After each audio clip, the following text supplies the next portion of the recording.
Talvez o que seja comum ao livro é o quê? Que você tem um conjunto de experimentos de militância em épocas distintas, enfrentando desafios, conjunturas, com certos aspectos doutrinários e questões que exigem um certo autoexame. Nesse sentido, o livro tem uma função para a militância, tem uma função. Segundo, ele tem uma função para a história, quer dizer, ele testemunha lutas, ele testemunha violência e sofrimento, ele permite, não é, que, como disse, que a gente trabalhe memória e a gente possa cobrar elementos e questões decisivas que não são só nossas. Quer dizer, quando a gente trata da tortura, a gente está tratando de tudo que atinge a população brasileira estruturalmente, como disse o Jorge Ricardo. Então, essas são questões importantes. O seu próprio texto fala, num dado momento, dá lá um número, 9.500 indígenas e camponeses, algo assim.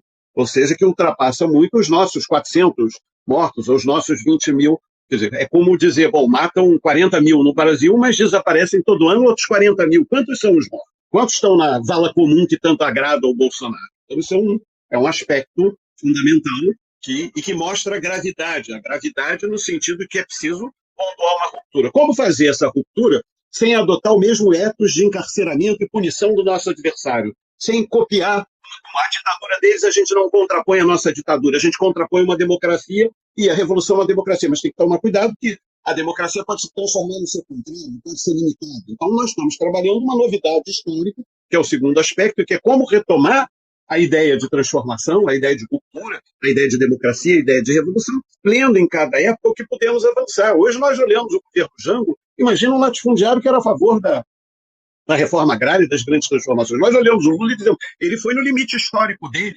É preciso um outro limite histórico que serão de outros atores. Será do Boulos? Será da Renata Souza? Será do MST? Será desses jovens negros que entraram na universidade? Onde é que eles vão avançar? Então, o segundo aspecto do livro é a ideia de geração, que é um conceito importante. A nova geração vai multiplicar as lutas, vai se unificar, vai conseguir fazer um balanço, nós conseguiremos dialogar com elas. Então, o livro apresenta um desafio e a sua tarefa que está nos desafiando a saber se o livro serve para esse desafio. Esse desafio vai muito além do livro. Então, mas o desafio está posto e a responsabilidade ante o desafio, que é o diálogo de gerações, se torna estratégico. Agora, há juventudes e juventudes. A juventude negra, naquele período, não era igual à juventude estudantil, não era igual a uma juventude de massas. É diferente como foi a luta armada na Argentina, como foi a luta política no Chile, como foi no Brasil, em cada lugar. O que eles fizeram aqui? Eles segmentaram, eles nos separaram. Eles impediram que a gente atravessasse todas. Eu me lembro que durante a luta de anistia, a luta pela democracia, eu ia na cadeia, ou eu ia para a periferia, eu ia não sei o quê, e eles me impediam de ir. A tarefa sempre foi me impedir. Veio a democratização, eu ia para uma reunião na favela, e às vezes a polícia dizia, o que você veio fazer aqui? É cheio de fronteiras.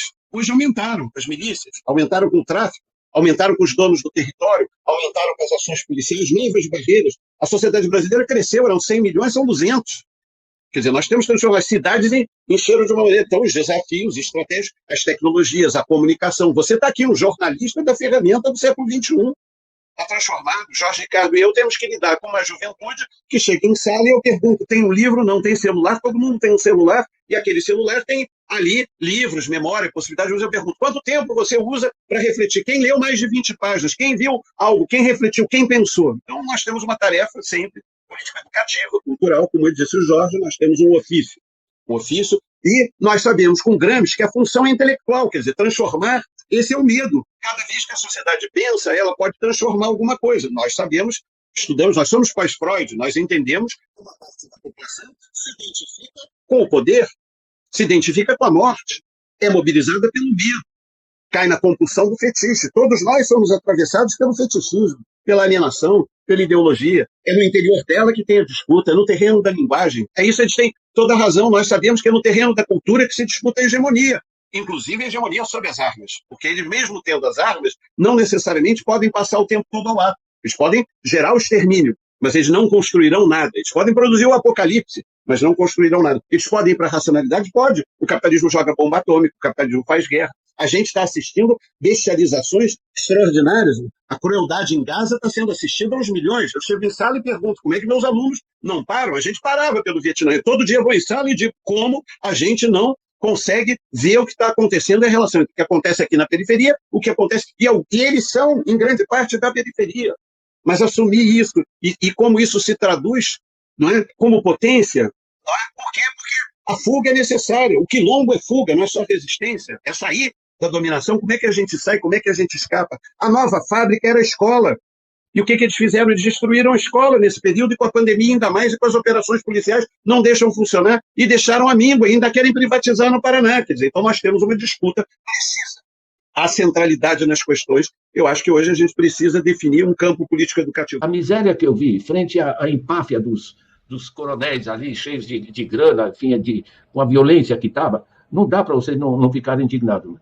De certa maneira, aí eu gosto do comentário, né, do Arlen Denor, sobre essa coisa de esquerda, direita, porque, na realidade, é realmente uma visão de mundo, certo? Tipo, de que lado a gente está, que valores a gente defende, não é que partido eu entro. E esse sentido mais amplo, para mim, foi a virada, sabe? Quando você tem o caleidoscópio, você vai virando as coisas, de repente o conjunto das pedrinhas se articula. Eu gosto muito de citar uma coisa que foi importante para mim. Meu pai me convidou para comer uma lagosta lá no Recife, se come boas lagostas, né? E na porta do restaurante estava uma criança passando fome, claramente, né? E, sabe, me veio assim uma luz na cabeça. Pensei, caramba, quer dizer, eu vou comer lagosta, tem uma criança passando fome, esse negócio não funciona. Então tem uma opção a tomar. Ou eu digo para mim, olha, eu não vi essa criança nascer, dane-se, pegue assim, o mundo é assim, enfim, viro para a direita. Ou então eu passo a pensar de outra forma. E daí que eu fui, Chico, para a economia, né? Eu, por outras razões, fui para a Suíça, estudei economia lá, o que me fortaleceu muito, porque entendi, com bons banqueiros, como se dá o processo de exploração e como se gera uma miséria que não é necessário que exista. Lindislau, além de você, no início do artigo, você destila vários quadros importantíssimos que você teve convivência desde a sua juventude, quadros importantes, né, da política nacional. Mas no final do livro, você diz que o país é rico. E eu lembro um colóquio pessoal que eu tive com a Dilma, que foi companheira, né, de Colina, lá, em que conversávamos num outro contexto, e ela disse para mim, dinheiro existe. Com essa frase, dinheiro existe. Então você diz, o país é rico, dinheiro existe, entretanto, é um país, um povo pobre. Um pouco tempo atrás, não sei se a gente já saiu, mas mais um pouco da metade da população estava na insuficiência alimentar. Olha, Chico,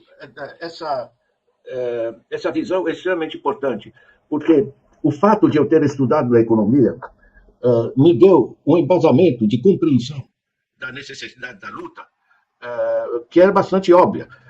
Esse negócio de dinheiro tem... a Dilma, aliás, me pediu um dos meus livros aí.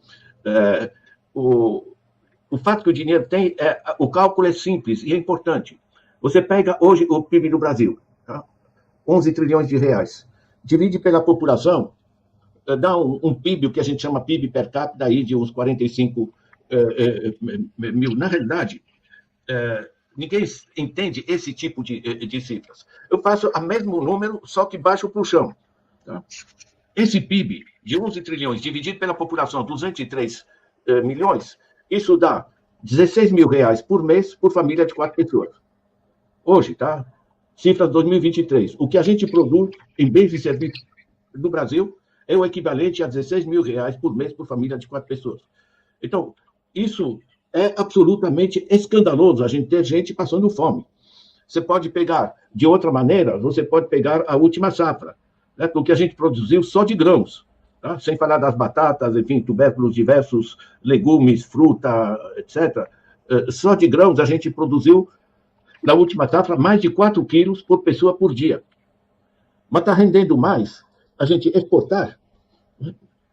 Produzir alimento para exportação, soja e milho para exportação, do que você produzir alimentos para a população. Então, veja o absurdo, né? Em 2014, a FAO tinha tirado o Brasil do mapa da fome, graças à primeira gestão Lula. Hoje estamos de novo, estamos com 33 milhões de pessoas passando fome e 125 milhões em insegurança alimentar. Isso aqui é absolutamente escandaloso.